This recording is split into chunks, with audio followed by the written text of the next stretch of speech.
Dear militants, dear supporters, dear fellow Cameroonians, I've made a bitter observation the 20th September 2011 at the Supreme Court, Yaoundé in Cameroon. The magistrate who works there worked for the state party. So the decision that they take all the time are the decision of the state party. And they are paid with big salary to do nothing. And they didn't care about what the citizen come for a complaint, tell them.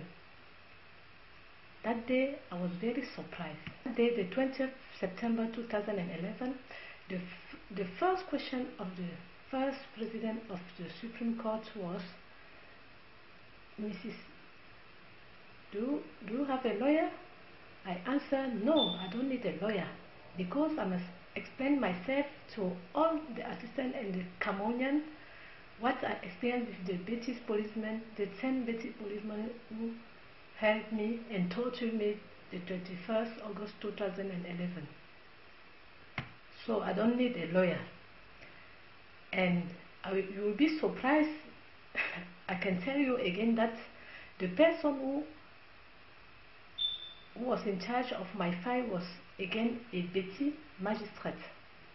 She read all the documents were in my file, but she didn't talk about the medical certificates and the letter that I wrote to the president of ELECAM about my torture and my arrestation. To that magistrate, Mrs. the magistrate, have the courage to show that medical certificate and the letter that I wrote to the president of ELECAM, to the assistant. There was a lot of camera, the channels so as Equinox, Canal 2, and many others. About 50 lawyers were there also, from whom I received a lot of visit cards. And at the end, I received also from them, for all the lawyers, a lot of congratulations for my plaidoyer of about 1 hour, because I was satisfied to tell to all the Cameroonians what I had on my head. You know, it's not a joke, it's the reality, what I'm telling you. Because I even introduced a complaint first in the National Commission of Human Rights and Freedom in Yaoundé, from where I didn't have yet the answer, even in the international national branch in the court at Yaoundé. You can even see my hands. You can see the trace of the torture on my hand, of violence on my hand.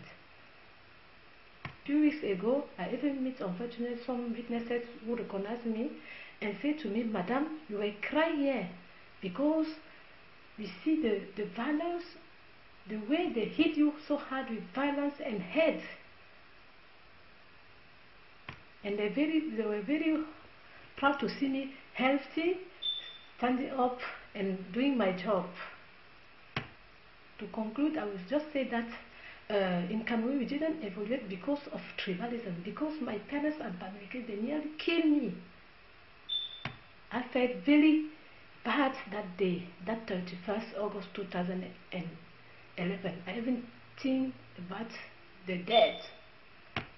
In fact, I didn't fight the Betty tribe because they're our brother and sister, but I'm fighting against tribalism.